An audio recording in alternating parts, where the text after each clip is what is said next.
സംസ്ഥാന കൗമാര കലോത്സവത്തിന്റെ ഏറ്റവും ആകർഷകമായ 117.5 പവൻ തൂക്കമുള്ള സ്വർണ്ണക്കപ്പ് എല്ലാ ജില്ലകളിലും എത്തിക്കുന്നത് ഇതാദ്യമാണ്. അലങ്കരിച്ച വാഹനം സ്വർണ്ണക്കപ്പുമായി കാഞ്ഞങ്ങാട്ടുനിന്നും പുറപ്പെട്ടു. 14 ജില്ലകളിലെയും സ്വീകരണത്തിന് ശേഷം ജനുവരി 3-ന് കലോത്സവം നടക്കുന്ന തിരുവനന്തപുരത്തെത്തിക്കും. 4-നാണ് കലോത്സവം തുടങ്ങുന്നത്.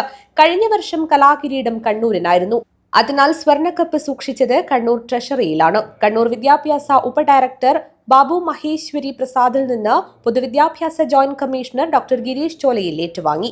ഇരുവരും ചേർന്ന് ഹോസ്ദുർഗ് സബ് ട്രഷറിയിൽ എത്തിച്ച് കപ്പ് കൈമാറി. ഇന്ന് രാവിലെയാണ് സ്വർണ്ണക്കപ്പ് കാഞ്ഞങ്ങാട് ദുർഗ ഹയർ സെക്കൻഡറി സ്കൂളിൽ എത്തിച്ചത്. രാജ്മോഹൻ ഉണ്ണിത്താൻ എം പി സ്വർണ്ണക്കപ്പ് പ്രയാണം ഉദ്ഘാടനം ചെയ്തു. 63-ാം സ്കൂൾ കലോത്സവത്തിന് ഓവറോൾ ട്രോഫി കൊടുക്കാനുള്ള സ്വർണ്ണക്കപ്പാണ് ഇവിടുന്ന് യാത്ര ആരംഭിക്കുന്നത്.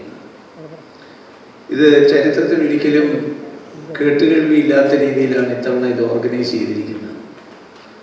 നമുക്കറിയാം, ഏഷ്യയിലെ ഏറ്റവും വലിയ കൗമാര കലോത്സവമാണ് ഈ സ്കൂളിലെ കലോത്സവം എന്ന് പറയുന്നത്.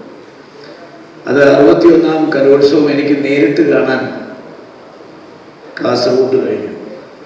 കാസർഗോട്ടെ ജനങ്ങൾ വളരെ കലാഹൃദയമുള്ളവരാണ്, കായിക ബോധമുള്ളവരാണ്. അതുകൊണ്ട് 61-ാം കലോത്സവം ഇവിടെ നടക്കുമ്പോൾ രാത്രിയും പകലും ഓരോരോ വേദികളിൽ ആപാലവൃദ്ധം ജനങ്ങളും അത് ആസ്വദിക്കാനെത്തുന്നത് ഞാൻ കണ്ടതാണ്. 62-ാം കലോത്സവം എൻ്റെ ജന്മനാടായ കൊല്ലത്ത് വെച്ചായിരുന്നു. അതിലും എനിക്ക് പങ്കെടുക്കാൻ അവസരമുണ്ടായി. കഴിഞ്ഞ കലോത്സവം നിങ്ങൾക്കറിയാം, കൊല്ലത്തു നിന്നാണ് ട്രോഫി നേടി ഈ സ്വർണ്ണ കപ്പ് കണ്ണൂരെത്തുന്നത്. കഴിഞ്ഞ തവണ വിജയതരം അണിയിച്ചത് കണ്ണൂരാണ്. കണ്ണൂർ എന്ന് പറയുമ്പോൾ കാസർഗോഡ് തൊട്ടടുത്ത ജില്ലയാണ്.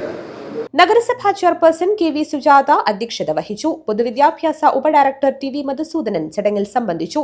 കണ്ണൂർ ജില്ലയിലെ സ്വീകരണത്തിന് ശേഷം ഉച്ചയോടെ വയനാട്ടിലേക്ക് കൊണ്ടുപോകും. News bureau, Kanhangad.